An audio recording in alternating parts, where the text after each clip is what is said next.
Praise the lord. ప్రభు అయిన యేసుక్రీస్తు నామంన మీ అందరికీ శుభములు తెలియపరుస్తా ఉన్నాను. ఈ యొక్క వాగ్దానాలచే మీరు ఆదరింపబడినట్లయితే తప్పకుండా ఇతరులకు షేర్ చేయడానికి ప్రయత్నించండి.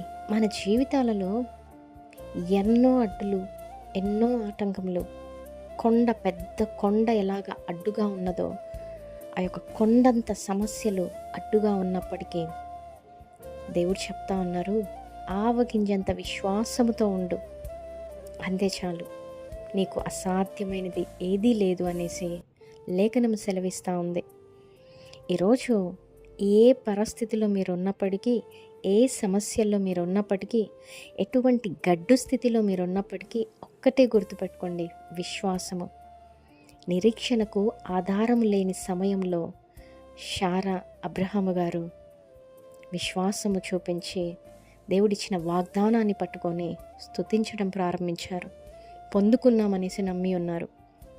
కనుక తప్పకుండా మీరు కూడా దేవుడు నాకు ఇచ్చి ఉన్నారు అనేసి నమ్మండి. ఆయన బిడ్డలకి ఏది కూడా అసాధ్యము కాదు, సమస్తము సాధ్యమే ఆయన మూలముగా. దేవుడు మనకు తోడుగా ఉన్నప్పుడు, నీ విశ్వాసము గనుక నిజమైనప్పుడు దేవుడు తప్పకుండా కార్యాలను నీ జీవితంలో తగిన కాలంలో, తగిన సమయంలో నీకు జరిగిస్తారు. నమ్మండి, విశ్వాసం ఉంచండి. ఈ వాగ్దానం మీ అందరి జీవితంలో దేవుడు నెరవేర్చునుగాక. Amen. Praise the Lord. Have a great day.